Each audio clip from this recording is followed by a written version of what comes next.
Hi hello ಎಲ್ಲರಿಗೂ ನಮಸ್ಕಾರ ಸ್ನೇಹಿತರೆ. ಚಾಲೆಂಜಿಂಗ್ ಸ್ಟಾರ್ ದರ್ಶನ್ ಸುತ್ತಮುತ್ತ ಯಾವಾಗಲೂ ಸಿನಿಮಾ ಮಂದಿನೇ ಕಾಣಿಸಿಕೊಳ್ತಿದ್ರು. ಅವರು ದರ್ಶನ್ ಆತ್ಮೀಯರಂತೆ ಗುರುತಿಸಿಕೊಂಡಿದ್ದರು. ನಟರು, ತಜ್ಞರು, ದೊಡ್ಡ ತಂಡವೇ ಇರುತ್ತಿದ್ರು. ಆದರೆ ಈ ಕಾಲಕ್ರಮೇಣ ದರ್ಶನ್ ಗ್ಯಾಂಗ್ನಲ್ಲಿ ಮೊದಲಿನಿದ್ದವರೇ ಒಬ್ಬೊಬ್ಬರಾಗಿ ಕಾಣೆಯಾಗುತ್ತಾ ಹೋದರು.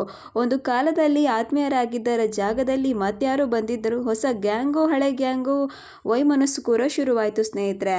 ದರ್ಶನ್ಗೆ ಇದೆಲ್ಲ ಅರಿವಿತ್ತೋ ಇಲ್ವೋ ಈ ಎಲ್ಲರ ಹೇಳಿಕೊಂಡಿಲ್ಲ. ರೇಣುಕಾಸ್ವಾಮಿ ಪ್ರಕರಣದ ನಡೆಯುವ ವೇಳೆಗಾಗಲೇ ದರ್ಶನ್ ಹಳೆ ಗ್ಯಾಂಗ್ ಒಬ್ಬೊಬ್ಬರಾಗಿ ದೂರ ಸರಿದಿದ್ದರು. ಅಂತಪವರದಲ್ಲಿ ಒಬ್ಬರು ನಟ ರವಿಚೇತನ್. ದರ್ಶನ್ ನಟಿಸಿದ 20ಕ್ಕೂ ಹೆಚ್ಚು ಸಿನಿಮಾಗಳಲ್ಲಿ ವಿಲನ್ ಆಗಿ ನಟಿಸುತ್ತಿದ್ದಾರೆ. ಕೆಲವ ತಿಂಗಳು ಹಿಂದಷ್ಟೇ ನಟಿಸಿದ ಕಾಟೇರ ಸಿನಿಮಾದಲ್ಲಿ ರವಿಚೇತನ್ ಕೂಡ ಕಾಣಿಸಿಕೊಂಡಿದ್ದಾರೆ ಸ್ನೇಹಿತರೆ. ರವಿಚೇತನ್ ಚಾಲೆಂಜಿಂಗ್ ಸ್ಟಾರ್ ದರ್ಶನ್ ಜೊತೆಗೆ ಹೆಚ್ಚಾಗಿ ಗುರುತಿಸಿಕೊಂಡಿದ್ದರು.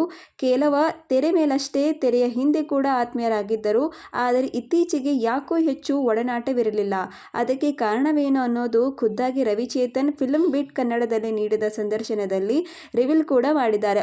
ಬರ್ತ್ಡೇ ದಿನದೇ ನಡೆದ ಘಟನೆ ಏನು ಅಂತ ತಿಳಿಯಲ್ಪಟ್ಟಿದೆ ನೋಡಿ.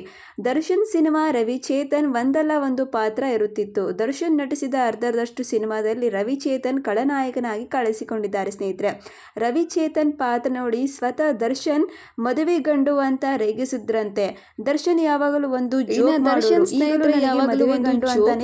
ಈಗ ನನಗೆ ಮದುವೆ ಗಂಡು ಅಂತಾನೆ ರೇಗಿಸ್ತಾರೆ. ಯಾವಾಗಲೂ ಅಷ್ಟೇ ಹೀರೋಯಿನ್ ಮೇಲೆ ಕಣ್ಣು ಹಾಕ್ತಿದ್ದೆ, ಅವಳನ್ನು ಮದುವೆ ಮಂಟಪಕ್ಕೆ ಕರೆದುಕೊಂಡು ಹೋಗ್ತಿದ್ದೆ, ಅಲ್ಲಿಗೆ ಬಂದು ಫೈಟ್ ಮಾಡಿ ಕರೆದುಕೊಂಡು ಹೋಗೋರು, ಈ ಪಿಕ್ಚರ್ನಲ್ಲಿ ಹೊಡೆದು ಕಳಿಸಿದ್ದೆ, ಮತ್ತೆ ಇಲ್ಲಿಗೆ ಬಂದಿದ್ದೀಯಾ ಅನ್ನೋರು. ಈ ಥರ ಒಂದು ಬಾಂಡಿಂಗ್ ಇತ್ತು.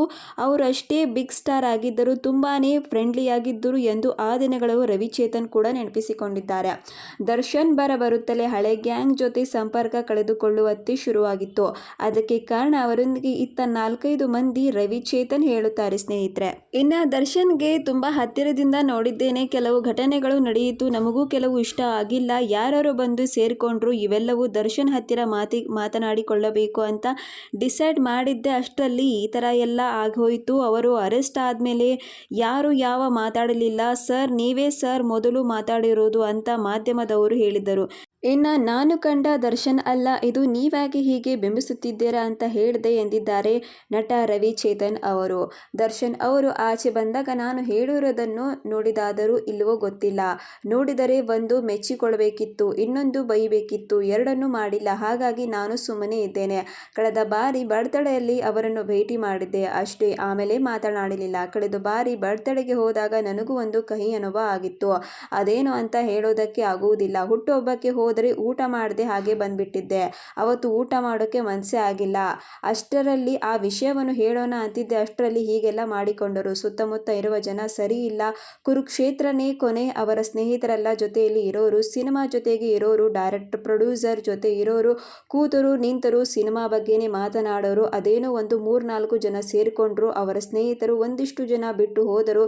ಏನೋ ಆಯಿತು, ನಾನು ಹೋಗೋದು ಕಮ್ಮಿ ಮಾಡಿಬಿಟ್ಟೆ. ಬರ್ತ್ಡೇಗೆ ಹೋದಾಗ ನನಗೂ ಕೂಡ ಅವಮಾನ ಆಯಿತು. ಈ ವಿಷಯ ನೋಡಿದ ತಕ್ಷಣ ನನಗೂ ಅದು ಬೇಜಾರಾಯಿತು. ಆಮೇಲೆ ನಾನು ಅವರ ಹತ್ರ ಹೋಗೇ ಇಲ್ಲ ಎಂದು ನಟ ಸಂದರ್ಶನ ವೇಳೆ ನಟ ರವಿಚೇತನ್ ಕೂಡ ಸ್ಪಷ್ಟವಾಗಿ ಟ್ವೀಟ್ ಕೂಡ ಮಾಡಿದ್ದಾರೆ ಸ್ನೇಹಿತರೆ. ಅದರಲ್ಲ ಸ್ನೇಹಿತರೆ, ಮನುಷ್ಯನಿಗೆ ಟೈಮ್ ಕೆಟ್ಟಾಗ ಯಾವ ರೀತಿ ಬದಲಾವಣೆ ಆಗುತ್ತಾ ಅಂತ ಇದೇ ರೀತಿ ಎಕ್ಸಾಂಪಲ್ ನೀವು ನೋಡಿರ್ತಾರೆ ಸ್ನೇಹಿತರೆ. ಇನ್ನು ಇದೇ ರೀತಿ ನಾವು ಮುಂದೆನೇ ಸಣ್ಣ ಪುಟ್ಟ ವಿಡಿಯೋ ಮುಖಾಂತರ ಮತ್ತೆ ನಾನು ಬರ್ತೇನೆ ಸ್ನೇಹಿತರೆ. ಈ ನಿಮ್ಮ ಪ್ರೀತಿಯ ತಂಗಿಗೆ ಸಪೋರ್ಟ್ ಮಾಡೋದನ್ನು ಮರಿಬೇಡಿ ಅಂತ ಹೇಳ್ತಾ ದಯವಿಟ್ಟು ಕೋರ್ಕೊಳ್ತಾ ಇದ್ದೀನಿ ಸ್ನೇಹಿತರೆ. Thank you, good bye, see you ಸ್ನೇಹಿತರೆ. Thank you.